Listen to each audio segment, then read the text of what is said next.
औज़ुबिल्लाहिमिनश्शैतानिर्रजीम बिस्मिल्लाहिर्रहमानिर्रहीम। पिछले ट्यूटोरियल में मैंने आपको ड्रा के पैनल पे काम करके बताया था इसमें क्या क्या चीज़ें हैं और ये किस चीज़ के लिए इस्तेमाल होती हैं। अभी हम ये मॉडिफ़ाई के पैनल पे काम करेंगे। तो मॉडिफ़ाई पे ये सबसे पहले तो मूव की कमांड है, कॉपी की कमांड है, स्ट्रेच की कमांड है, रोटेट की कमांड है और मिरर की कमांड है और स्केल की कमांड है। फ़िलहाल हम जो है इन कमांड को यूज़ करेंगे। बाकी भी मैं आपको बता देता हूँ, ये इसमें ट्रिम की कमांड है, चैम्फर की और अरे की। इनमें आगे इनकी टाइप्स हैं। ट्रिम की ये दो टाइप्स हैं कि आप इसको नीचे की तरफ करेंगे क्लिक तो ये देखें इसमें एक एक्सटेंड है, ट्रिम काटने के लिए और एक्सटेंड बड़ा करने के लिए, उसको जैसे आगे की तरफ बढ़ाने के लिए इस्तेमाल किया जाता है। अभी यहाँ पे से मैं स्केप किया। चैम्फर की कमांड है, इसमें ये फिलट की कमांड है और ये चैम्फर की। ये ब्लेंड कवर कर्व्स, ये जो कोई इसका इतना खास इस्तेमाल नहीं है। अभी ये जो फिलट और चैम्फर के बारे में आपको बताना है। इसके बारे में ये अरे है, अरे में ये रेक्टेंगुलर अरे है, पाथ अरे और ये पोलर अरे है। ये ऑटोकैड में मोस्टली यूज़ होती हैं ये तीनों, तो इनके बारे में मैं आपको बताऊंगा। इसके अलावा ये इरेज़ की कमांड है, यहाँ पे ये एक्सप्लोड की है और ये ऑफसेट की है। आगे जाके मैं आपको इन दोनों के जो मॉडिफ़ाई की कमांड्स हैं और जो मोस्टली यूज़ होती हैं ड्रा पैनल पे और ये मॉडिफ़ाई पे जो कमांड्स हैं, इनका आगे मैं जाके आपको इस्तेमाल भी बताऊँगा। एक हम सिंपल 2D ऑब्जेक्ट बनाएँगे, प्लान जिसे बोलते हैं, 2D प्लान बनाएंगे, तो उसमें मैं आपको मिरर की और ड्रा की जो कमांड्स हैं उन्हें यूज़ करने का तरीका बताऊंगा। अभी फ़िल वक्त मैं यहाँ पे कुछ रेक्टेंगल वगैरह बना देता हूँ। ये मैंने एक रेक्टेंगल बना दी। दोबारा से मैं इधर एक और रेक्टेंगल बना देता हूँ। ये एक और मैंने रफ सी जो है ना, इसे फ्री हैंड स्केचिंग कहते हैं, ये मैंने कर दी है। तो सबसे पहले मैं आपको मूव की कमांड के बारे में बताता हूँ। मूव की कमांड हमने यहाँ से यहाँ से भी हम सेलेक्ट कर सकते हैं और M में इंटर करेंगे तो मूव की कमांड भी हो जाएगी। हमने यहाँ पर जाके M इंटर करना है। ये देखें नीचे आ गया मूव सेलेक्ट ऑब्जेक्ट। यहाँ पे मैं एक दफ़ा फिर इंटर करता हूँ, ये M इंटर किया तो ये देखें सबसे पहले मूव की कमांड आती है। हमने इसे M लिख के पूरा मूव भी लिख सकते हैं, MOV लिख सकते हैं और आप M भी टाइप कर सकते हैं। मैंने ये शॉर्टकट इसकी की M है तो मैंने M लिखा और ये स्पेस का बटन प्रेस किया तो ये देखें आ गया जी सेलेक्ट ऑब्जेक्ट। ये आप एक टाइम में आप जो है बहुत सारे सिलेक्ट ऑब्जेक्ट्स में जितने भी उन्हें आप सेलेक्ट कर सकते हैं। मैं इसको भी सिलेक्ट कर सकता हूँ, इसको भी सिलेक्ट कर सकता हूँ, इसको सिलेक्ट कर सकता हूँ। ये इसको भी सिलेक्ट मैंने कर दिया। अभी मैं यहाँ पे इंटर करता हूँ तो ये अभी बेस पॉइंट कोई भी इसका जो है वो एक ही पकड़ेगा। एक ही बेस पॉइंट पे आप पकड़ के सारे को मूव कर सकते हैं। अगर आपने एक ही जगह पे सबको मूव करना है तो तब, अगर आपने सिर्फ इसको इस साइड पे मूव करना है या इसको इस साइड पे मूव करना है तो फिर आपको एक अलग से जो है ना ऑब्जेक्ट को जिसको आपने मूव करना है उसको सेलेक्ट करना पड़ेगा। मैं यहाँ पे एस्केप करता हूँ, कमांड अपनी ख़त्म करता हूँ। ये मैंने कमांड कैंसिल लिखा आ गया नीचे।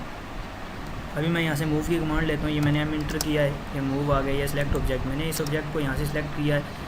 इसका वो बोल रहा है जी कि स्पेसिफाई बेस पॉइंट, कि आप किस पॉइंट से पकड़ के इसको जो है वो मूव करना चाहते हैं। तो मैं ये मिड पॉइंट पकड़ता हूँ। मिड पॉइंट मैंने पकड़ा और पकड़ के मैं इसके मिड पॉइंट पे रखना चाहता हूँ। तो ये देखें ये मैंने इसके मिड पॉइंट पे रख दिया। ये चीज़ आपके सामने जो है मूव की कमांड डिस्कस होगी। इसी तरह आप जो भी ऑब्जेक्ट अपना मूव करना चाहते हैं वो इस तरह आप मूव करेंगे। कॉपी की कमांड लेते हैं, कॉपी की कमांड आप यहाँ से भी ले सकते हैं और CO भी टाइप कर सकते हैं, CP भी टाइप कर सकते हैं।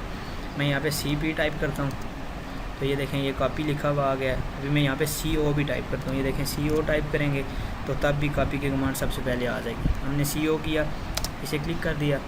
अभी यहाँ पे ये देखें ये भी पूछ रहा है कि आप जितने भी ऑब्जेक्ट जो है वो इन्हें कॉपी करना चाहते हैं, सेम एक जैसे रखना चाहते हैं, तो आप उनकी जो है वो सबको सिलेक्ट कर सकते हैं। यहाँ पे लिखा हुआ है सिलेक्ट ऑब्जेक्ट्स।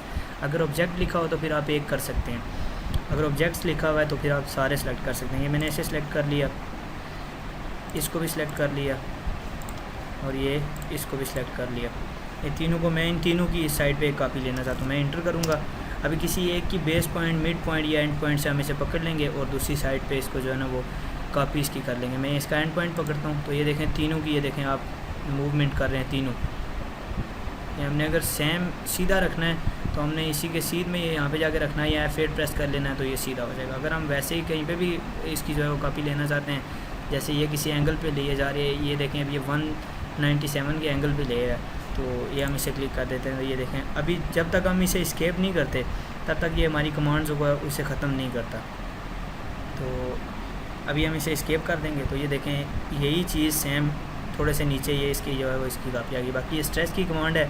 स्ट्रेच जो है वो इतनी खास यूज़ नहीं होती है, डिस्प्लेसमेंट के लिए होती है। हम जैसे ये स्ट्रेच यहाँ से लेते हैं, ये इस ऑब्जेक्ट को पकड़ा, इसमें भी वही ऑब्जेक्ट जितने मर्जी आप सेलेक्ट करना चाहते हैं कर सकते हैं। मैंने इंटर किया। अभी ये पूछा स्पेसिफाई बेस पॉइंट, मैंने ये इसका बेस पॉइंट मिड पॉइंट पकड़ लिया अभी ये देखें वो परपेंडिकुलरली 2 इंच जो है इसे ऊपर लेके जा रहा है। और ये जो है आप वो पूछ रहा है जी कि आप स्पेसिफाई सेकंड पॉइंट और use first point as displacement, कि आप पहले पॉइंट से लेकर दूसरे पॉइंट तक डिस्प्लेसमेंट इसके रखने से। मैं यहाँ पे इसे 2 फीट जो है वो इंटर करता हूँ। 2 फीट इंटर किया तो ये देखें यहाँ से 2 फीट जो है ये यहाँ पे डिस्प्लेस हो गया। तो बस इसी तरह आप जो है वो आगे ये रोटेट की कमांड है, रोटेट की कमांड भी आप यहाँ से भी ले सकते हैं और यहाँ से आप RO भी इंटर कर सकते हैं। RO मैंने इंटर किया तो ये देखें रोटेट आ गया। ये इस पॉइंट को मैं जो है ना इस ऑब्जेक्ट को मैं रोटेट करना चाहता हूँ। मैंने इसे सेलेक्ट किया, ये इसका बेस पॉइंट पकड़ा तो ये देखें जिस साइड पे मैं इसको रोटेट करना चाहता हूँ या जितने भी एंगल पे रोटेट करना चाहता हूँ मैं इसे रोटेट कर सकता हूँ। मतलब मैंने अगर इसे फ़र्ज़ करें यहाँ पे रोटेट करना है, यहाँ पे रोटेट करना है, तो मैं यहाँ पे जाके अपने माउस का ये जो बटन है, ये लेफ़्ट पे बटन जो लगा हुआ है, इसको यहाँ पे प्रेस कर दूँगा तो ये देखें ये रोटेट हो गया। बाकी सारे सीधे और ये रोटेट हो गए। अभी मिरर की कमांड है। मिरर ये जो है कि आप इसका अक्स देखने के लिए वही कॉपी की कमांड की तरह सेम ये काम करती है, बस ये है कि ये अक्स दिखाती है। जैसे मैं आपको बताता हूँ, ये इसको मैं जो है वो डिलीट करता हूँ।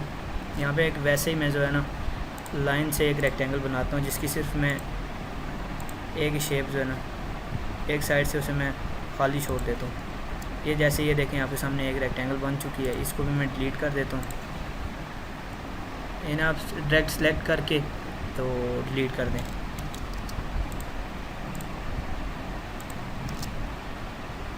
ये एक और चीज़ मैं आपको बता दूं कि यहाँ पे मैं इसे यहाँ पे मैंने लाइन से रेक्टेंगल लगाई थी तो ये अलग-अलग थी। पहले भी मैंने ट्यूटोरियल में डिस्कस किया है। इस पॉइंट पे जॉइन की कमांड यहाँ पे नहीं है, तो हमने इसे जोड़ने के लिए जॉइन की कमांड इस्तेमाल करनी है। जे इंटर किया हमने, तो इसको सिलेक्ट किया, इसको भी सिलेक्ट किया और इसको भी सिलेक्ट किया। मैं इन तीनों लाइनों को आपस में जोड़ना चाहता हूँ, एक ही ऑब्जेक्ट बनाना चाहता हूँ। तो ये मैंने इंटर कर दिया तो ये देखें अभी ये एक ऑब्जेक्ट बन चुका है आपके सामने। अभी मैं इसी तरह इसको यहाँ से मूव करूँगा, थोड़ा ऊपर लेके जाता हूँ ये पेन की मदद से। तो इसको मैं आपका जो है ना इसको अक्स दिखाता हूँ आपको। ये मिरर की कमांड मैंने ली, यहाँ से भी मैं मिरर की कमांड ले सकता हूँ और यहाँ पे मैं MI टाइप करूँगा तो ये मिरर की कमांड, ये देखें सेलेक्ट ऑब्जेक्ट। इसमें भी आप जितने ऑब्जेक्ट का मिरर लेना चाहते हैं सबको एक साथ सेलेक्ट कर सकते हैं। मैंने इंटर किया, मैं इसका जो है ना सेम इसकी नीचे वाली साइड पे यही ऊपर जिस तरह ये लाइन नहीं है इस तरह मैं चाहता हूँ कि नीचे वाली साइड पे भी लाइन ना हो, बाकी सेम एक जैसा हो। मैं यहाँ से इसका परपेंडिकुलरली है जहाँ पे लिखा हुआ है यहाँ पे इसका पॉइंट ये सिलेक्ट किया मैंने इसका सेकंड पॉइंट सेलेक्ट किया। तो ये देखें अभी N लिखा हुआ है, इस पर आप इंटर कर देंगे तो ये देखें आपका ऑब्जेक्ट जो है वो इरेज नहीं होगा। अगर आप Y टाइप करेंगे तो आपका ऑब्जेक्ट जो है इरेज हो जाएगा। अभी मैंने N लिखा हुआ है, ये मैंने इंटर किया तो ये देखें सेम यहाँ पे लाइन ऊपर वाली साइड पे है और यहाँ पे लाइन नीचे वाली साइड पे नहीं है। ये देखें जैसे ये H का जो है ना ये साइन बन गया। तो इसके अलावा बाकी स्केल की कमांड है। स्केल की कमांड आप यहाँ से भी ले सकते हैं और SC भी इंटर कर सकते हैं। ये किसी ऑब्जेक्ट को बड़ा करने के लिए छोटा करने के लिए इस्तेमाल हो। यहाँ पे ये SC टाइप किया हमने और ये रेक्टेंगल है, इसको मैं चाहता हूँ कि मैं इसे बड़ा कर दूँ। इसे मैंने सेलेक्ट किया, अभी मैंने इंटर कर दिया, ये इसका पकड़ लिया मैंने बेस पॉइंट। ये देखें अभी मैं जैसे जैसे आगे की तरफ ऊपर की तरफ मूव करता जाऊँगा तो ये रेक्टेंगल आपकी बड़ी होती जाएगी। जैसे ही नीचे की तरफ मूव करूँगा तो ये देखें रेक्टेंगल छोटी हो गई है। ये मैंने यहाँ पे इसे यहाँ पे इसे क्लिक कर दिया तो ये देखें अभी आपके सामने ये आपका जो ऑब्जेक्ट है वो बड़ा हो गया। अभी फ़िलहाल इतना ही। अगले ट्यूटोरियल में हम इंशाल्लाह ट्रिम और चैम्फर और अरे इनकी टाइप्स पे जो है डिस्कशन करेंगे और उसके बाद इसी में शायद हम रख लें ये इरेज और एक्सक्लूड ऑफसेट वगैरह के जो है ना इनके बारे में मैं आपको बता दूँगा। तो मिलते हैं इंशाल्लाह नेक्स्ट ट्यूटोरियल में। दुआओं में याद रखिएगा। फ़ी अमानिल्लाह।